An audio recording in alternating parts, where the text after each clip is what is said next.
నమస్కారం. మాఘపురాణం 7వ అధ్యాయంలోకి వచ్చాం. అయితే ఇది ఏం చెప్తారంటే లోభికి కలిగిన మాఘస్నాన ఫలితం గురించి చెప్తారండి.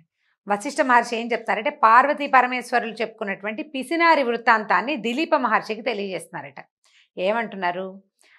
చాలా కాలం క్రిందట ముకుందా జ్యువెలర్స్ తెలంగాణలో మొట్టమొదటి ఫ్యాక్టరీ అవుట్లెట్ మన కొత్తపేటలో ఫిబ్రవరి 14న గొప్ప శుభారంభం. దక్షిణ ప్రాంతంలో వసంతవాడ అనే పేరున్న ఒక పెద్ద నగరం ఉండేదట. అంటే సౌత్ ఇండియాలో అన్నమాట. అయితే అక్కడ బంగారు శెట్టి అని ఒక వయసు పొంగోడు ఒక ఆయన ఉండేవాడు. మంచి వ్యాపారం బాగా ఉండేది, బాగా ధనవంతుడు కూడా. అయితే ఈయన పిసినారిగా మంచి పేరుంది ఆయనకి. ఈయన పిసినగొట్టుతనం అంటే డబ్బులు ఎవరికైనా ఇవ్వకపోవటం అనేది మెయిన్. వాళ్ళకి సంపాదనకి ఏమి లోటు ఉండదు, ఆయనకి చాలా సంపాదన ఉంది. ఎవ్వరికి దానం చేసేవాడు కాదు. ఏమనేవాళ్ళంటే పిల్లికి బిచ్చం పెట్టడని చెప్పేవాళ్ళు. ఈయన భార్య పేరు తాయారన్నమాట.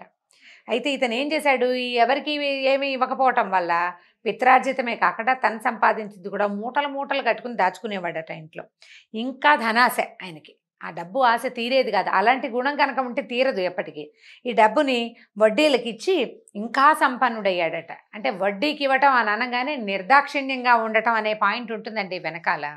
వడ్డీ వసూలు చేసుకుంటారు తప్పకుండా. అయితే అది న్యాయంగా వడ్డీ వసూలు చేసుకునే వాళ్ళు ఎవరో కొద్దిమంది ఉంటారులేండి లోకంలో, బహు తక్కువ. వడ్డీకి ఇచ్చారు అనగానే అందులో న్యాయం పాలు కొంచెం తక్కువే. అంటే న్యాయం ఉంటుంది, ధర్మం ఉండదన్నమాట. పోన్లే పాపం లాంటి భావాలకి అక్కడ తావు ఉండదు. ఈయన పిసినారితనానికి తోడు ఈ గట్టి గుణం కూడా ఉందన్నమాట. అయితే ఒక్కనాడు కూడా ఓ భగవంతుడిని ధ్యానించడం, దేవుడి పేరుతోటి ఏమైనా ఇవ్వటం, దేవాలయాలకు ఏదైనా దానం చేయటం, అటువంటి ఏ క్రియలు అతను చేసేవాడు కాదు. దానం అనగానే వేస్ట్ అని భావించేవాడు అనమాట. అక్కడి నుంచి బీద ప్రజలకి వాళ్ళ ఆస్తుల మీద వడ్డీలకు రుణాలు ఇచ్చి కాస్త తేడా వచ్చినా అంటే ఒక్కరోజు కూడా సమయం ఇవ్వకుండా ఆస్తులు స్వాధీనపరచుకుని కలిపేసుకునేవాడట. అలాంటి ఈ బంగారు శెట్టి ఒకనాడు గ్రామాంతరానికి వెళ్ళాడు, ఏదో పక్క ఊరు వెళ్ళాడనమాట.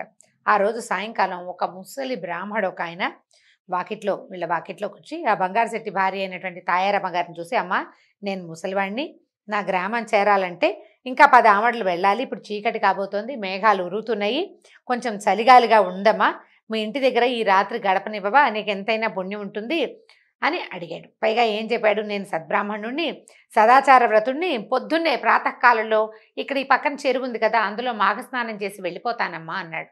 మాఘమాసంలో చెదురుమదురుగా జల్లులు పడతాయి, కొద్దిగా ఎక్కువ కాదు, కానీ చల్లగా ఉంటుంది, చలిగా ఉండే అవకాశం ఉంది.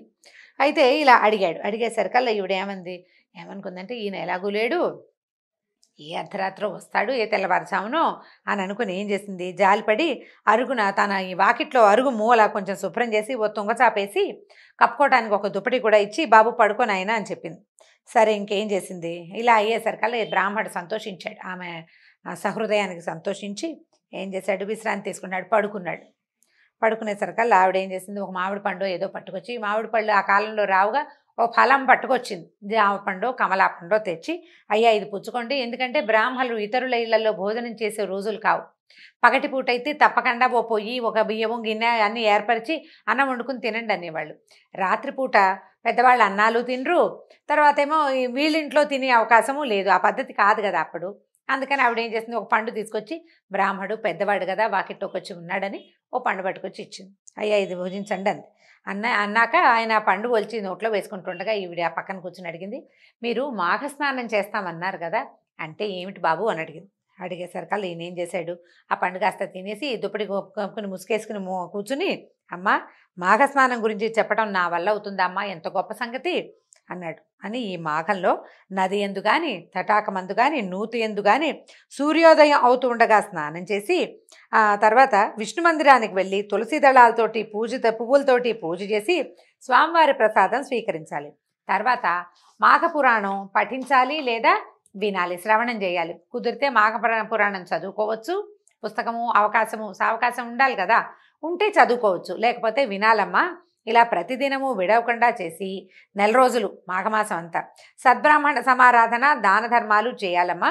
ఇట్లు చేసిన ఎడల అంటే ఈ రకంగా చేస్తే రౌరవాది నరక విశేషాల్లో పడకుండా ఉండేలాగా అశేషమైన పాపరాశి, మనం చేసుకున్నటువంటి రకరకాల పాపాలు నశించిపోతాయి. ఒకవేళ ఈ 4 రోజులు చేయలేరనుకో, చేయలేని వాళ్ళు వృద్ధులు, రోగులు ఒకరోజైనా అంటే ఏకాదశి నాడు కానీ, ద్వాదశి నాడు కానీ, పౌర్ణమి నాడు కానీ పై ప్రకారంగా చేస్తే సకల పాపాలు తొలగి సిరి సంపదలు పుత్ర సంతానము కలుగుతుంది.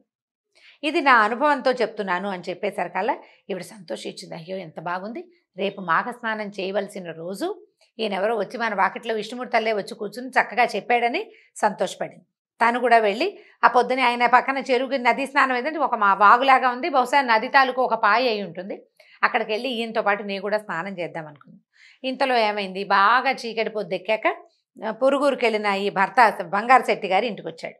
అప్పుడు ఆవిడ ఏం చేసిందంటే ఆయనకి ఏదో కాస్త అన్నం వడ్డించి, ఏమయ్యా ఇది మాఘమాసంట, మరి ఒక పెద్ద ఆయన చెప్పాడు ఈ స్నానం చేస్తాను నేను కూడా అని, నువ్వు కూడా రా మన ఇద్దరం కలిసి వెళ్ళి స్నానం చేద్దాం అనేసరికల్లా ఆయనకు ఏమని వచ్చింది కోపం. మామూలుగా కాదు, ఒళ్ళంతా మండిపోయేంత కోపం వచ్చిందట. పళ్ళు పటపట్ల కొరుకుతూ, నీకు పిచ్చెక్కిందా, ఎవరు చెప్పారు ఈ పిచ్చి సంగతులు, మాఘమాసం ఏమిటి, స్నానం ఏమిటి, వ్రతం ఏమిటి, దానం ఏమిటి, ఇవన్నీ ఎవరు చేస్తారు, ఖర్చు, తెల్లవారుజామున పోయి చల్లో స్నానం చేస్తే నీకు జలుబో దగ్గో వస్తే వైద్యుడికి ఇంకో ఖర్చు, అన్నీ ఖర్చులే అని చెప్పి చెడామడా కేకలేశాడు. అధిక ప్రసంగం చేస్తే నోరు నొక్కేస్తానన్నట్టు నోరు మూసుకుని కూర్చోమన్నాడు. పిచ్చి పిచ్చి వేషాలు వేయొద్దన్నాడు.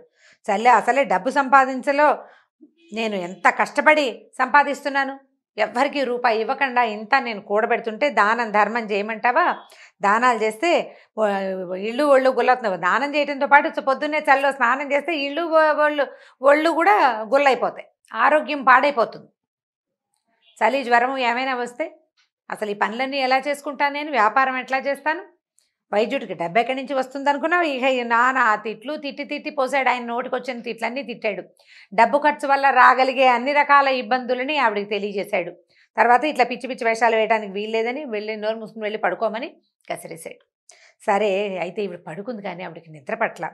ఎప్పుడు తెల్లవారుతుందా ఈ మొగుడికి తెలియకుండా తను వెళ్ళి స్నానం చేసి వచ్చేద్దాం అనుకుంది. ఇది రాకపోతే పీడా పోయిరి, నేనైనా వెళ్ళి చేద్దాం స్నానం, పొట్టి స్నానం చేసి దేవుణ్ణి చూసినా కూడా ఫలితం వస్తుంది కదా, దానం చేయగలిగితే చేద్దాం.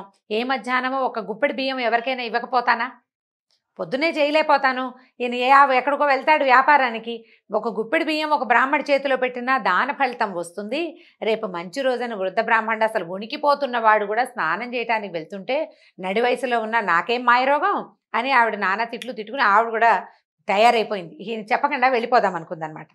సరే తెల్లవారుజామున ఏమైంది, తెల్లారింది, ఒక 5 అట్లా అయ్యి ఉంటుంది. కాలకృత్యాలు తీర్చుకుని ఈ వాకిట్లో వృద్ధ బ్రాహ్మణుడు లేచి వెళ్తుంటే చల్లగా ఆయన వెనకాలబడి వెళ్ళిపోయింది.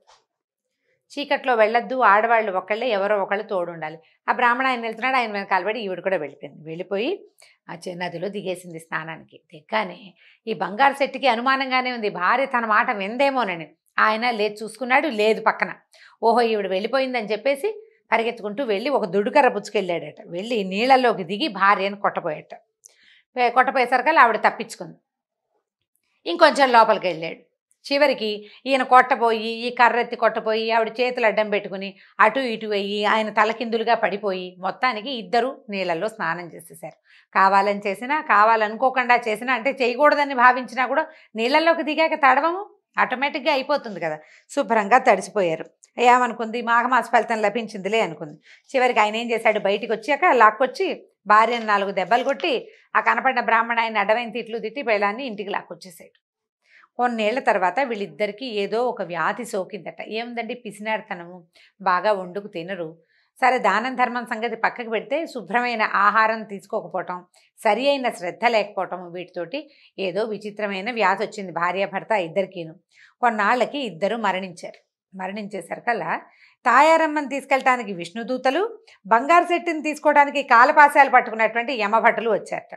ఆమెని రథం మీద ఎక్కిస్తుంటే, అయ్యా నాయన ఏమిటి ఇలా తీసుకెళ్తున్నారు, నన్నేమో వైకుంఠానికి అంటున్నారు, వాళ్ళు చూస్తే చక్క శంఖాల చక్రం ధరించి మెళ్ళో పద్మమాలలు అవి వేసుకుని బంగారు కొండల్లా కనపడుతున్నారు. విష్ణు తెలిసిపోతుంది కదా, శంఖచక్రాలు ధరించి చక్కటి సౌందర్యవంతమైన రూపాలతోటి ఉన్నటువంటి విష్ణుభటులు, నల్లగా కాలపాశాలు ధరించి నల్లటి వస్త్రాలు, నూనె కారుతున్న శరీరాలతో ఉన్న వాళ్ళని యమభటులని ఆవిడ తెలుసుకుంది. నా భర్తని వాళ్ళు ఎందుకు తీసుకెళ్తున్నారు, నన్ను విష్ణుభటులు ఎందుకు తీసుకెళ్తున్నారు, మేమిద్దరం సమానమే కదా అని అడిగేసరికల్లా వాళ్ళు ఏమన్నారు, నువ్వు మాఘమాసంలో ఒకరోజు నదీ స్నానం చేసావమ్మాయి, అంచేత నీకు ఈ ఫలితం లభించింది. నీ మొగుడేమో ఈయనున్నాడు కదా ఈ బంగారు శెట్టి, అన్యాయంగా ధనార్జన చేశాడు, అనేక మందిని పీడించాడు, ధర్మ న్యాయం లేవు అతనికి, పూజా పునస్కారం లేనే లేదు, అంచేత యమలోకానికి తీసుకెళ్ళిపోతున్నారంటే ఆవిడ ఏమందంటే, అయ్యా నేను ఒక్కరోజు స్నానం చేస్తే నాకు ఈ పుణ్య ఫలితం వస్తే నన్ను కొట్టడానికి నా భర్త కూడా నీళ్ళల్లో మునిగాడు కదా, ఇలాంటి శిక్షలో ఇలాంటి వ్యత్యాసం ఎందుకు వచ్చింది? మేమిద్దరం మునిగాం, నేను కావాలని మునిగాను, ఆయన కోపంతో మునిగాడు అనుకో, మాఘస్నాన ఫలితం నాకు లభించినప్పుడు అతనికి కూడా లభించాలి కదా అని అడిగింది. అప్పుడు ఈ యమభట్లకి సంశయం వచ్చింది. ఇదేమిటి, వీడి చిట్టాలో ఏమో వీడు దుర్మార్గుడని, పిసినారివాడని, తర్వాత వడ్డీలకి డబ్బు తిప్పేవాడని, చాలామందిని బాధ పెట్టాడని, ఎందరిదో ఆస్తి కలిపేసుకున్నాడని అవన్నీ ఉన్నాయి చిట్టాలో. ఆ ప్రకారంగా వాడిని పోయి తీసుకురండి అని వీళ్ళకి ఉత్తరం వచ్చింది. కాగితం పుచ్చుకుని వీళ్ళు వచ్చేసారు, ఆజ్ఞని పట్టుకుని వచ్చేసారు.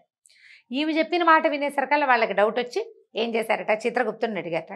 అప్పుడు ఏం చేశారు, పాపపుణ్యాల పట్టిక తెరిచి చిత్రగుప్తుడు పరిశీలించి ఏం తెలుసుకున్నాడంటే, వీడికి కూడా మాఘస్నాన ఫలితం ఉంది, బంగారు శెట్టి కూడా అని భావించి ఇద్దరికీ సమానమైన పుణ్యఫలితం ఉందని జరిగిన పొరపాటుకి విచారించి బంగారు శెట్టిని కూడా వైకుంఠానికి తీసుకుపోమని ఆ విష్ణుదూతలకి కబురు చేశాడట.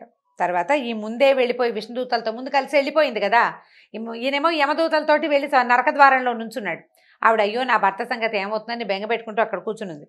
అప్పుడు ఈ విష్ణుదూతలు ఈయన బంగారు విమానంలో ఎక్కించి ఆయన కూడా తీసుకెళ్ళి అక్కడ వదిలిపెట్టారట. భార్యాభర్త ఇద్దరు చాలా సంతోషించారు, ఒకచోటే ఉన్నామని భావించారనమాట. అప్పుడు ఏం చెప్తున్నారు, భార్య వలన భర్తకి ఎలాంటి మోక్షం కలిగిందో విను. భర్త దుర్మార్గుడైనా పిసినుగొట్టుగా వ్యవహరించిన భార్య యథాలాపంగా పెద్దగా అంటే చాలా అత్యద్భుతంగా ఉంటుందని భావించాల. బ్రాహ్మణ ఆయన చెప్పాడు చెయ్యాలనుకుంది. ఆమె మాఘస్నానం చేసినందుకు ఆమెను శిక్షించడానికి వచ్చిన భర్తకు కూడా వైకుంఠ ప్రాప్తి కలిగింది. కాబట్టి నెల రోజులు మాఘమాసంలో కనుక స్నానం చేస్తే విశేషమైన ఫలితం లభిస్తుంది. మాఘ స్నానము, భగవద్ ఆరాధన, వీలైనంత దానము, పురాణ శ్రవణము, ఈ 4 అత్యంత ముఖ్యమైనవిగా వశిష్ఠ మహర్షి దిలీప మహారాజుకు తెలియజేశారు. దీంతో 7వ అధ్యాయం పూర్తయిందండి. రేపు మళ్ళీ కలుసుకుందాం. నమస్కారం.